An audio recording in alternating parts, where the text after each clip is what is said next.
Buenos días, jóvenes en TV. El día de hoy nos encontramos en un lugar espectacular y muy mágico. Estamos en el exconvento de Churubusco, donde también se encuentra el Museo de las Intervenciones. ¿Quieren conocerlo? Mosca Sabia, ¿nos das el recorrido?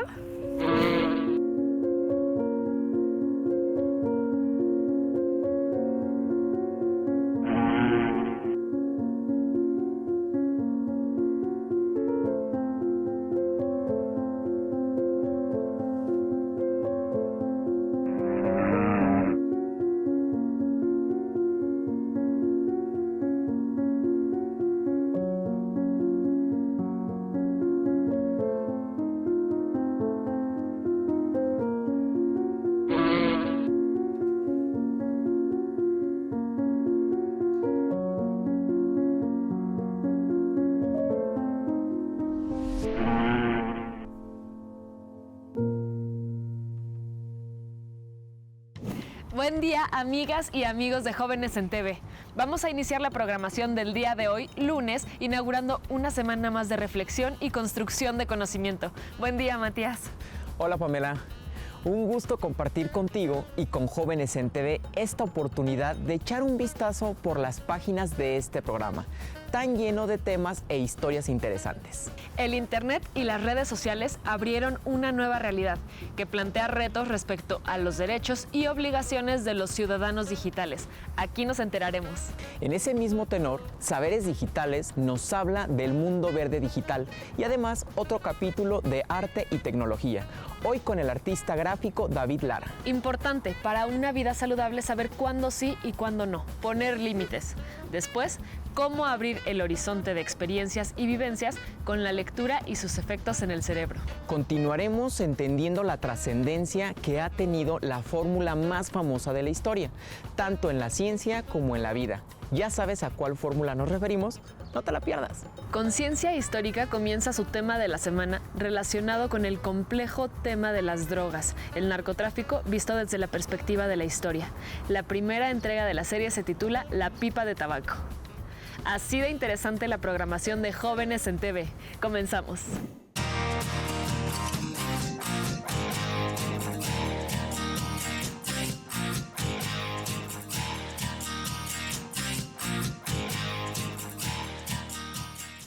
Todas las personas somos ciudadanas y ciudadanos de algún país, pero cuando entramos a Internet, ¿somos la foto que subimos? ¿Somos el avatar que usamos? ¿A qué tipo de espacio estamos entrando cuando estamos navegando? Entre las fotos, los estatus, los mails, mensajes directos, además de toda la información que hay, ¿alguna vez se han preguntado a qué páginas o a qué información le debemos creer y a cuáles no? Hay sitios donde sería recomendable mejor no entrar o información que sería mejor no compartir. Pues para responder a todas estas preguntas, el día de hoy platicaremos con una experta en legislación pública en torno a la ciudadanía digital y seguridad en la red. Hablaremos de la reciente aprobación de la llamada Ley Olimpia, que debe su nombre a una mujer Olimpia quien fue víctima de la difusión de un video sin su consentimiento, hecho que se convirtió en una ardua y larga lucha feminista para legislar y castigar casos de violencia digital. Este tema se va a poner muy interesante. Acompáñennos. La ciudadanía digital es el concepto que usamos para definir los derechos y obligaciones que tiene cualquier ciudadano, establecidos en las leyes nacionales e internacionales, aplicados a la actividad y relaciones que se dan a través de las tecnologías de la información, como Internet, ambientes digitales y redes sociales. Por lo tanto, es de suponer que un ciudadano o ciudadana digital adquiere derechos y responsabilidades desde el momento que entra a alguno de los espacios virtuales de Internet. Libertad de expresión, de relaciones, acceso a la información, a la educación, protección de datos personales, respeto a la integridad física y emocional de los demás, respeto a la convivencia armónica, no discriminación, etc. En una frase, participar en la sociedad, la cultura, la vida pública a través de las tecnologías digitales con responsabilidad social, cívica y ética. La ciudadanía digital implica entonces que debe existir un marco legal que regule el comportamiento y el uso de las tecnologías digitales. Para esto, algunos especialistas proponen considerar 9 áreas generales. Netiqueta, es decir, estándares de conducta y de proceder en medios electrónicos. Comunicación, intercambio electrónico de información. Educación, procesos de enseñanza y aprendizaje en el contexto digital y sobre la tecnología misma, acceso, infraestructura, recursos y políticas públicas que posibiliten la convivencia a Internet, comercio, operaciones de compra o venta de bienes y servicios a través de Internet, responsabilidad, asumir el uso y las consecuencias que tienen nuestras prácticas en el mundo digital, derechos, se conforman de las legislaciones existentes a nivel mundial y de cada país sobre el uso que se dan los particulares y las instituciones a Internet. Ergonomía, adaptación y diseño del equipo digital y el mobiliario que lo soporta en función de la salud física de la ciudadanía. Seguridad. Considera los riesgos que se corren al usar y participar en las tecnologías de la información. La ciudadanía digital puede entenderse entonces desde dos perspectivas. Las prácticas que contribuyen con la democracia en y desde Internet, considerando derechos y obligaciones. Y la otra, la manera en que nos relacionamos en ambientes digitales, es decir, qué usos le damos a la red y cómo es nuestra convivencia. Vamos con la maestra Carla Prudencio Ruiz, abogada especialista en seguridad y legislación pública de temas digitales en Internet, a quien agradecemos esta entrevista. Buenos días, amigos de Jóvenes en TV. Nos encontramos con Carla Prudencio Ruiz, abogada especialista en temas de seguridad en Internet. Carla, bienvenida. Muchas gracias por estar con nosotros. Hola, muchas gracias por la invitación, Pamela, Matías. Gracias. No, pues este es un tema muy importante para nosotros y para los jóvenes, así que, ¿qué es la ciudadanía y qué es la ciudadanía digital? Bueno, creo que son preguntas que tienen como un origen en común. La ciudadanía, por ejemplo, es un concepto que surgió hace muchos años, mucho antes de que existiera como el mundo digital y todo lo que conocemos ahora. Y era un concepto que existía para diferenciar a las personas dentro de una misma comunidad que tenían todos los derechos, y todos los derechos me refiero como al derecho de participar en la vida pública, a decidir quién los iba a gobernar y cómo. Y se diferenciaban de los que no. En ese momento, por ejemplo, las mujeres o los esclavos no tenían todos los derechos de ciudadanía, entonces no eran considerados tal cual ciudadanos, ¿no? Ahora el concepto de ciudadanía tiene aparejados como varias dimensiones. Podemos pensar que una de las primeras dimensiones es como si eres una persona ciudadana, tienes el derecho a participar en una comunidad específica, en este caso, por ejemplo, en un país, y eso tiene aparejados ciertos derechos y obligaciones, como sabemos, y un cierto estatus legal, por ejemplo, ¿no? O sea, que podemos votar, ser votadas, podemos también opinar sobre ciertas cosas que conciernen y pues también acceder a ciertos bienes y servicios. La ciudadanía digital, por su parte, creo que comparte esta idea de que los ciudadanos digitales tenemos ciertos derechos y obligaciones, es decir, podemos acceder a ciertas cosas dentro del mundo digital, pero justamente lo que la hace distinta es que el territorio, pensémoslo así como cuando eres un ciudadano en México o una ciudadana en este país, tienes como cierto territorio delimitado. Cuando eres una ciudadana digital o un ciudadano digital, tu territorio es el entorno digital, ¿no? Y eso cambia muchísimo las cosas porque pues ya veremos más adelante, pero cómo ejerces los derechos en lo digital es muy diferente. Oye, Carla, entonces, la relación que hay una con la otra es que en ambas tenemos derechos, obligaciones. Sí, yo podría decir que sí, que tenemos derechos y obligaciones, pero los ejercemos de manera muy distinta en lo digital, ¿no? Hay como autores que dicen, no tenemos los mismos derechos, ¿no? En lo digital, pero yo creería que sí. Pero, por ejemplo, el mundo digital, como sabemos, por la misma arquitectura de lo digital, no tiene un territorio específico, ¿no? Pensemos que Internet, por ejemplo, es una red de redes. Entonces, yo puedo estar conectada ahorita en Oaxaca y ustedes en Ciudad de México, y puede realmente alguien estarnos haciendo el streaming desde Estados Unidos. Claro. Eso tiene implicaciones en cómo ejercemos estos derechos, ¿no? Porque pues no es que un país solo pueda decidir las reglas de Internet. Claro.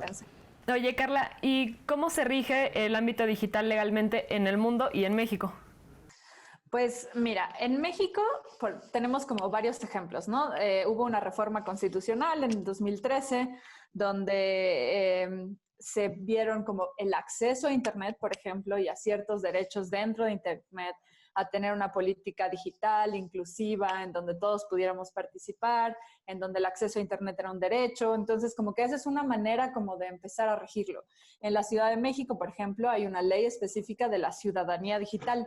Esta ley está entendida, la ciudadanía digital en esta ley está entendida como el derecho que tenemos las personas que vivimos en la Ciudad de México a comunicarnos con la administración pública a través de Internet. Por ejemplo, hacer nuestros trámites, a obtener nuestra acta de nacimiento, a poder firmar electrónicamente, que ahora con la pandemia, por ejemplo, se ha hecho más relevante que nunca, ¿no? Poder hacer estas cosas desde Internet. Pero creo que tenemos que entender el concepto de ciudadanía digital como algo mucho más amplio, como lo que estábamos hablando anteriormente, que es como poder ejercer muchos derechos. Entonces, por ejemplo, tenemos derechos reconocidos en tratados internacionales, por ejemplo, a libertad de expresión, a acceder a cierta información, a la privacidad, a la protección de datos personales, que también rigen de alguna manera legalmente este entorno. Oye, Carla, perdón. Hay algunos, me mencionas varios derechos, pero hay algunos en específicos, y si mencionaste ahorita que en Ciudad de México hay algunos, ¿en los otros estados son diferentes? Pues podríamos decir que sí hay derechos que son más relevantes para el ámbito digital. Por ejemplo, internacionalmente se toma en cuenta, por ejemplo, el acceso a Internet es un derecho digital, ¿no? Que es como el primer derecho que tenemos, que es poder acceder a las tecnologías y a lo digital.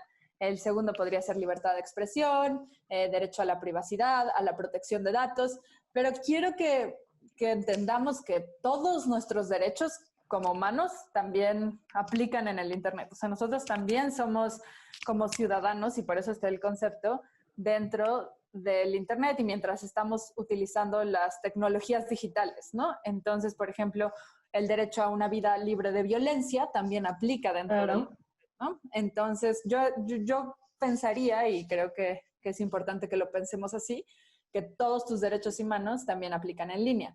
Claro. Y lo que mencionabas de la Ciudad de México, pues acuérdense que México tiene como en ciertos estados se rigen diferentes cosas, ¿no? Por ejemplo, distintos códigos penales, distintos códigos civiles, y tú tienes como el mismo fundamento de derechos, pero sí se aplican de manera distinta. Y todos los que están en la ley de la ciudadanía digital de la Ciudad de México, pues sí solo aplicarían a la Ciudad de México, que tienen más que ver como con la administración de servicios, con cómo accedes, con qué trámites puedes hacer en línea, cómo firmar, etcétera. Ah, perfecto. Oye, Carla, y supongo que así como tenemos derechos, también tenemos responsabilidades, ¿no? Para convivir en la red. Sí, creo que eso es uno de los temas como más importantes que tenemos que entender, ¿no? O sea, la ciudadanía digital y es más, o sea, hablándolo como en términos más amplios, todo lo que las tecnologías y el Internet nos dan, que es maravilloso, ¿no? Que es la posibilidad de comunicarnos como nos estamos comunicando libremente, incluso de poder acceder a ciertos temas como políticos y sociales desde aquí, a poder tener telemedicina, teleeducación, todas como estas posibilidades están aparejadas como también de ciertas responsabilidades y ciertos riesgos, ¿no? Que tenemos las personas que estamos en el mundo de Internet. Igual que cuando no estamos, ¿no? O sea, claro. Solamente que los riesgos son distintos y a veces somos menos capaces como de verlos porque no estamos acostumbradas a vivirlos. Claro. Oye, y hablando de nuestro país, ¿cómo se encuentra México en la legislación digital? Pues mira, en la legislación digital yo creo que se encuentra bien. Como les comentaba, hay una reforma constitucional muy importante donde se empiezan a reconocer ciertos derechos, ¿no? Pues el derecho de acceso a Internet, por ejemplo, la posibilidad de tener un plan de conectividad, pero además de política digital importante. Está la Ley de Ciudadanía Digital que tiene la Ciudad de México, distintas leyes, por ejemplo, que penalizan cuestiones sobre acoso en línea, que ya podremos hablar más adelante, pero tenemos una buena legislación, diría yo. Tal vez en delitos cibernéticos más o menos, no hay una legislación como comprensiva, sino como varios delitos en distintos ordenamientos, pero acuérdense que como lo legal no es lo único, necesitamos como las leyes, pero también como una política pública comprensiva, ¿no? Y creo que ahí tal vez México está un poco atrasado, tiene que empezar como a empujar un poco más que estas leyes que están en el papel se vuelvan realidad. Sí, sí, creo que sí es muy importante que se empiece a ver, pues sobre todo porque creo que el mundo digital ahora se está volviendo mucho más real, ¿no? Como decías, ahora con el tema de la pandemia y no solo eso, sino también las generaciones nuevas como que ya lo traen, ¿no? Así naturalmente. Entonces sí, creo que es muy importante hacer valer todos los derechos y todas también las obligaciones que tenemos. Totalmente, no podría estar más de acuerdo. Y creo que la situación es como, así como tenemos como alfabetización para aprender a leer y a escribir, necesitamos como un proceso de alfabetización digital muy importante. Y eso no implica solamente saber utilizar la computadora, ¿no? Sino también como ser buenos consumidores dentro de Internet, entender todos los riesgos, todos los potenciales que tienen, ¿no? Y poder exigirle a cada parte, porque una de las cosas que platicábamos igual al principio, tal vez como en tu ciudadanía tienes muy claro qué le corresponde al Estado, qué le corresponde a los ciudadanos, ¿no? Y en la ciudadanía digital el problema es que no está centralizado, o sea, tú no puedes ir y decirle a un regulador de Internet, oye, hay que hacer esto, ¿no? Sino que hay muchas, se llama como el principio de gobernanza de Internet de múltiples partes interesadas. Entonces está la comunidad técnica, por ejemplo, está la sociedad civil, pero también, por ejemplo, hay muchos estados que están adentro de estas múltiples partes interesadas, ¿no? Entonces la única manera en la que tenemos como para protegernos es también ser pues muy buenos usuarios y consumidores dentro de las plataformas. Claro. Oye, Carla, está muy interesante esta entrevista y tenemos una cápsula preparada con motivo de este tema. Nos gustaría que nos acompañaras a verla y después regresamos a la entrevista. Claro, muchísimas gracias. Gracias a ti. Las redes sociales se han vuelto una herramienta que debemos utilizar de forma responsable. También nos hacen vulnerables cuando se trata de difamar, amenazar y viralizar algún contenido como las fotografías sexuales o como mejor se les conoce, el pack. Sin embargo, ahora este tipo de prácticas son consideradas un delito, que si bien puede tener ciertas sanciones monetarias, también puede ser pagado con cárcel. Todo depende de las agravantes. Esto gracias a la Ley Olimpia. Bueno, se le ha llamado ley, la Ley Olimpia en los medios, pero en realidad no es una ley, sino que es una reforma de adición al Código Penal de la Ciudad de México, en este caso. Esta adición ingresa o crea un nuevo tipo penal, ¿no?, que tiene que ver con la protección de la privacidad sexual.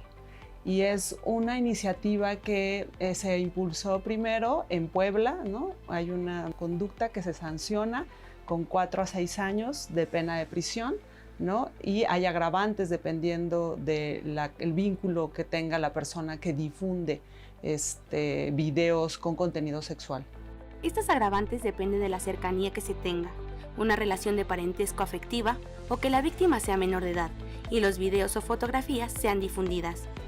Este es un delito que se persigue por querella, es decir, se necesita que haya una denuncia, ¿no?, de una persona que fue afectada y como todo tipo penal, la conducta que se acusa debe adecuarse al tipo penal que está descrito. Y básicamente, digamos, los elementos principales de este tipo penal nuevo en la Ciudad de México y en otros estados es que se videograbe, se audiograve, se fotografíe, filme, elabore imágenes, audios, videos reales o simulados, ¿no?, con contenido sexual íntimo de una persona sin consentimiento de la otra persona, ¿no?, o que sea mediante engaño. El nombre proviene como resultado de la impulsora de esta ley, Olimpia Coral Melo, una chica que en el 2012 fue víctima de este tipo de delitos, razón que le causó problemas emocionales al grado de pensar en el suicidio, pues las denuncias no acreditaban ninguna sanción en ese momento. Tiempo después, impulsó esta serie de reformas que hoy ven a estas prácticas como una forma de violencia contra la mujer. Aun cuando toda iniciativa de ley debe ser acompañada por políticas públicas, se trata de un paso con gran trascendencia. No más silencio, denunciemos. Carla, gracias por continuar con nosotros. Vamos con nuestra siguiente pregunta. ¿Cómo protegernos en línea o en la red?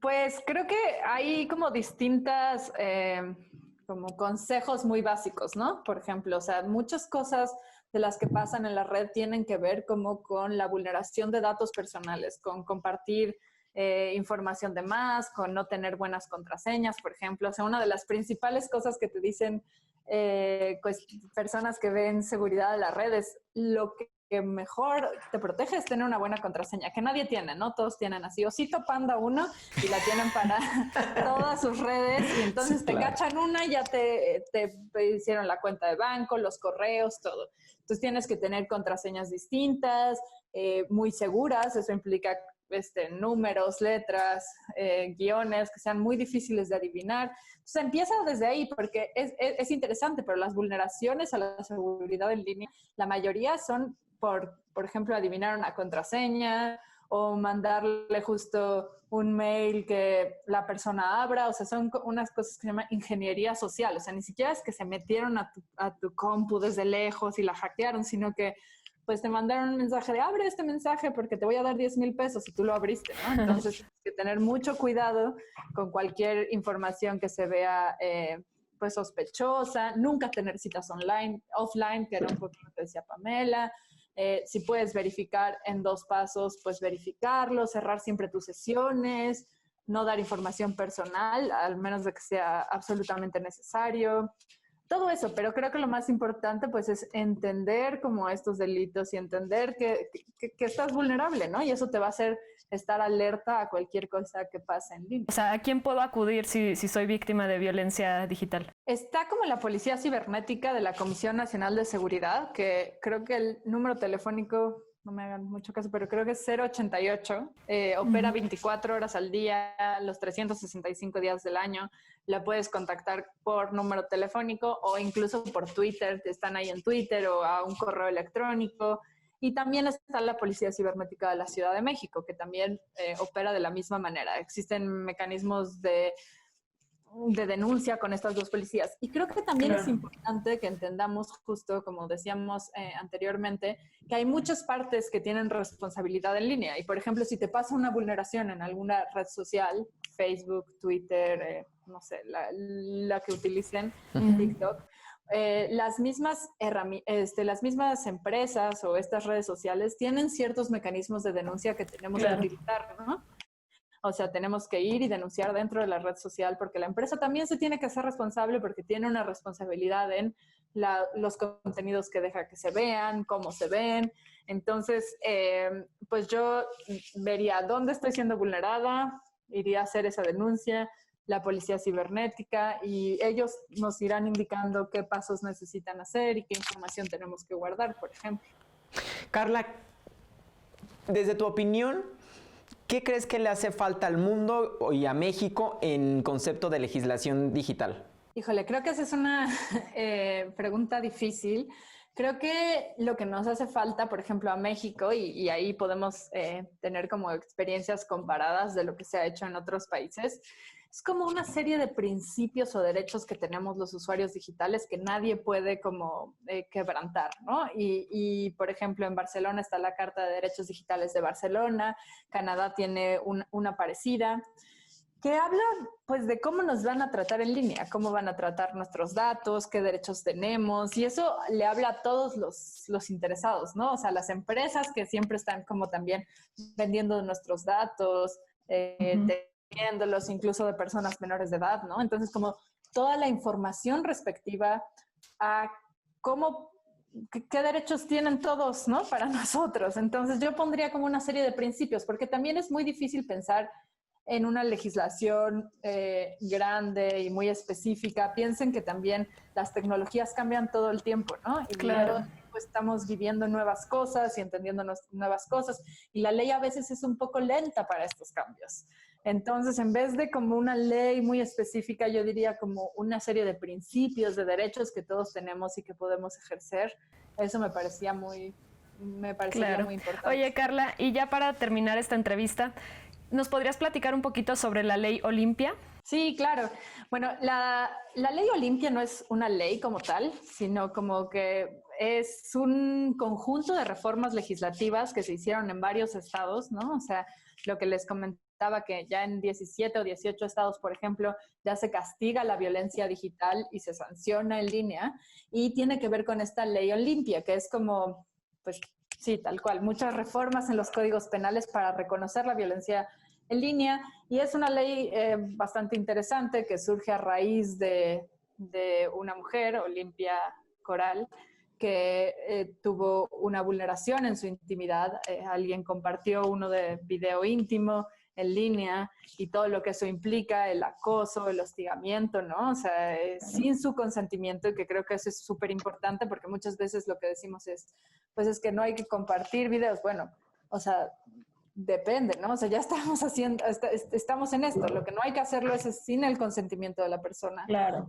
Entonces compartieron este video sin el consentimiento de ella, y después de mucho acoso, eso pasó más o menos hace 6 años, ella es una activista muy importante que estuvo luchando para que se reconociera el problema de la violencia digital en línea, ¿no? Que tiene que ver con conductas que atentan contra la intimidad, como grabar audio, video, lo que sea, y compartirlo, incluso mensajes sin el consentimiento de las otras personas, exponer, distribuir, exhibir cierto contenido. Y es muy importante, ¿no? Porque la responsabilidad está en todos. No solo es de las 2 personas que lo compartieron por primera vez, ¿no? Sino como que si se lo mandaron a alguien y esa persona otra vez lo manda, claro, pues está rompiendo este acuerdo de consentimiento.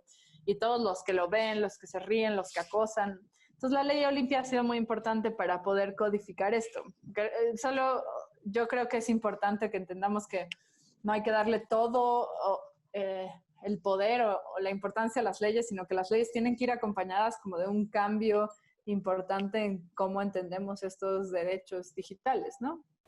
Carla, muchísimas gracias por haber compartido tu conocimiento, y definitivamente me quedo con el simple hecho de que sé que tengo voz y voto, derechos y obligaciones en las redes sociales.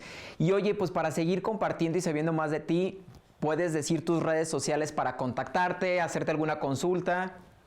Claro, estoy disponible para quien quiera tener más información o platicar. También hay veces que hay muchos casos específicos que requieren como seguimiento y entendimiento especial. Mis redes sociales, mi Twitter es @LalaPrudencio, @LalaPrudencio. Perfecto, definitivamente yo creo que con esto es más que suficiente. Más de nuestra audiencia te va a estar ahí contactando. Perfecto, pues muchas gracias. Muchas gracias a ti por estar en Jóvenes en TV. Publicar estados o imágenes en las redes sociales, establecer comunicación a través de un correo electrónico, comprar por internet un bien o un servicio, son formas de ejercer la ciudadanía digital e implica, como lo hemos visto, derechos y obligaciones. A la hora de compartir una foto, enviar un video, expresar una opinión o simplemente compartir tu ubicación con empresas o con otros usuarios, es muy recomendable que antes conozcamos el estatus legal, las normas y los principios éticos que regulan nuestra ciudadanía digital. La ciudadanía digital no solo se trata de ciberseguridad, sino de la responsabilidad social, cívica y ética con la que participamos en las comunidades digitales. Y a propósito, para conocer más de ustedes y de sus inquietudes respecto al tema de hoy, la ciudadanía digital, les tenemos una pregunta que nos gustaría que respondieran a través de un video, un audio, una animación o como tu creatividad te lo dicte. Compártela en nuestras redes sociales y generemos un intercambio entre ciudadanos digitales. La pregunta es, ¿qué recomiendan y qué hacen ustedes para verificar la información que encuentran en Internet? A partir de hoy, esta será la dinámica. De esta manera construiremos el programa juntos, ustedes y nosotros, en Jóvenes en TV. Esperamos su respuesta con mucha curiosidad y no se vayan, porque esto apenas comienza. A continuación, Saberes Digitales, con el tema Mundo Verde Digital.